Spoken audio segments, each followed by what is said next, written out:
Syedaralun M. Afan berusia 53 tahun warga Kampung Paku, Kemala Pidi pada Jumat 28 Oktober 2022 pukul 21 waktu Indonesia bagian Barat meninggal dunia diduga diinjak kawanan gajah liar.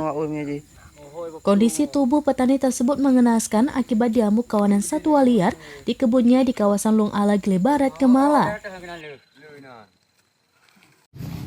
Jasad korban dilakukan fardu kifayah dan disolatkan di Masjid Mukarramah, Kemala.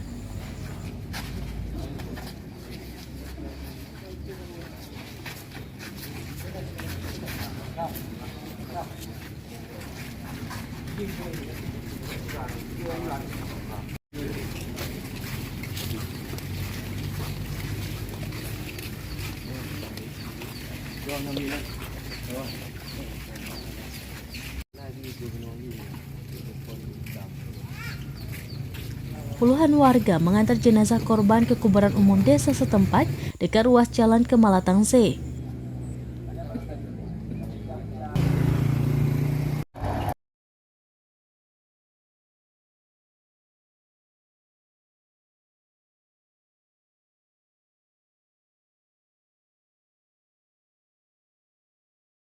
M. Afan meninggalkan seorang istri dan 4 orang anak.